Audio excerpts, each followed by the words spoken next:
Magandang araw at welcome back sa ating JavaScript Fundamental Series. Sa video natin ngayon ay matututunan natin ang paggamit ng variable at constant. Unahin na nating pag-aralan ng variable. Ang variable ay isang fundamental concept not only in JavaScript but in programming in general. Ito ay ginagamit upang maglagay o mag-store ng data temporarily sa computer memory na maaari rin namang palitan, baguhin, o i-manipulate later on. Ang location naman, if you will, sa computer memory na tinutukoy kung saan nakastore ang mga information ay makikilala sa pamamagitan ng variable name o yung tinatawag na identifier. Ang isang variable ay pwede nating ihalin tulad sa isang envelope.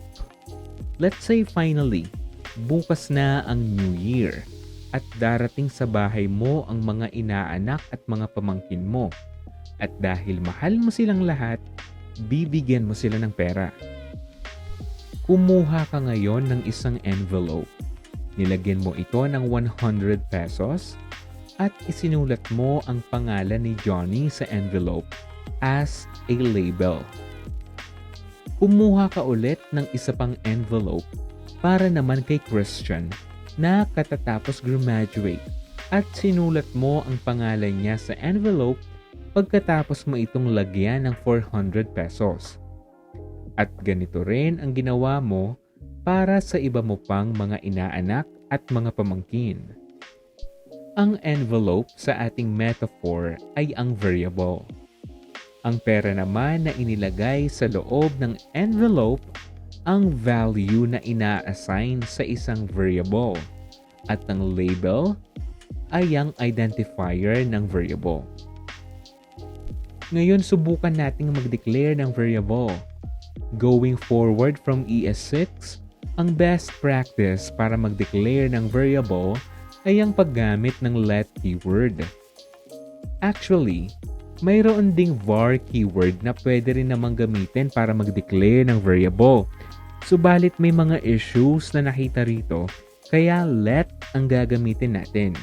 Well, ano ba ang pinagkaiba ng let keyword at ng var keyword? Sasagutin natin yan sa separate video. Pero bago yan, bigyan natin ng pangalan o identifier ang ating variable. Tawagin natin itong age at lagyan natin ng terminator or semicolon ang ating variable. I-log natin ang dineclare nating variable para makita natin kung ano ang value nito. And see, it is undefined. Ito ay dahil kung ang isang variable ay hindi binigyan ng value. By default, ito ay undefined. Subukan nating mag-initialize ng value sa ating age variable. Para mag-assign ng value, maglagay tayo ng equal sign pagkatapos ng identifier at saka natin ilalagay ang value na gusto nating i-assign. So for this example, 23 ang value na ibibigay natin. Let's run our program and there it is. Tandaan natin na ang value na naka-assign sa ating variable ay maaari pa ring palitan. Kaya nga siya tinawag na variable. Here go. A variable is mutable. Balikan natin ang ating sample variable. Initially, ang value nito ay 23. Kung gusto natin itong palitan, sa alinmang line ng code below its declaration, pwede tayong mag-reassign ng value dito. Ilagay natin ang 24 and let's run the application and look, there it is. Dumako naman tayo sa naming convention. Ano-ano ba ang mga bagay na dapat nating tandaan sa tuwing tayo ay nagbibigay ng pangalan or identifier sa ating variables? Una, ang isang identifier ay hindi dapat magsimula sa isang number. Pangalawa, hindi maaaring gumamit ng hyphens or spaces. May tendency lang naman na maglagay tayo ng spaces or hyphens sa ating identifier kung ito ay nagtataglay ng dalawa o higit pang mga salita. Sa halip na gumamit ng hyphens or spaces, gumamit na lang tayo ng camel casing sa pagbibigay ng identifier sa ating mga variables. Ang ibig sabihin ng camel casing ay kung ang ating identifier ay binubuo ng dalawa o higit pang mga salita, ang unang word ay magsisimula dapat sa lowercase o maliit na titik at ang mga sumusunod pang mga salita ay magsisimula naman sa uppercase o malaking titik. On the other hand, mayroon din tayong tinatawag na global variables. Ang mga global variables basically ay ang mga variables na gusto nating maging accessible sa lahat ng bahagi ng ating program. Kaya nga global variable ang tawag. Ang mga identifiers ng mga global variables ay nakasulat in full uppercase. At kung ang identifier naman ay binubuo ng dalawa o higit pang mga salita, lalagyan lang natin ito ng underscore in between.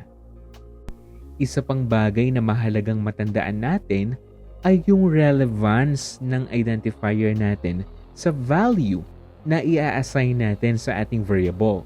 Halimbawa, kung ang variable na gusto nating i-declare o i-initiate ay maglalaman ng pangalan ng tao, pwede natin itong tawaging name, first name, last name, or nickname.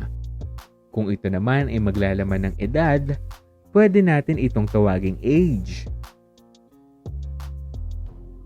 Kung hindi angkop ang ibibigay nating identifier sa ating variable, una, tayo rin ang mahihirapan kapag na-review natin ang ating code. At pangalawa, kung tayo naman ay member ng isang development team, pati yung mga code developers natin ay mahihirapang i-comprehend ang ating code. Kaya importante na may kaugnayan ang identifier or name na ibibigay natin sa ating variable sa value na i-assign dito. Lastly, kailangan nating maging maingat na hindi natin gagamitin ang mga reserved keywords bilang identifier ng variables or functions. Ang mga reserved keywords ay mga words na mayroon ng pinaggagamitan o pinag-uukulan. Halimbawa nito ay if, switch, while, function, at marami pang iba. Malinaw na sa atin ngayon kung ano at papaano ginagamit ang variable. Ngayon naman, alamin natin kung ano ang constants at ano ba ang kaibahan nito sa isang variable. Ang isang constant, kagaya ng isang variable, ay nagsustore ng data sa computer memory. However, ang isang constant ay immutable, meaning hindi na pwedeng baguhin o i-manipulate ang value nito, hindi tulad ng variable. Magkaiba rin sila pagdating sa naming convention.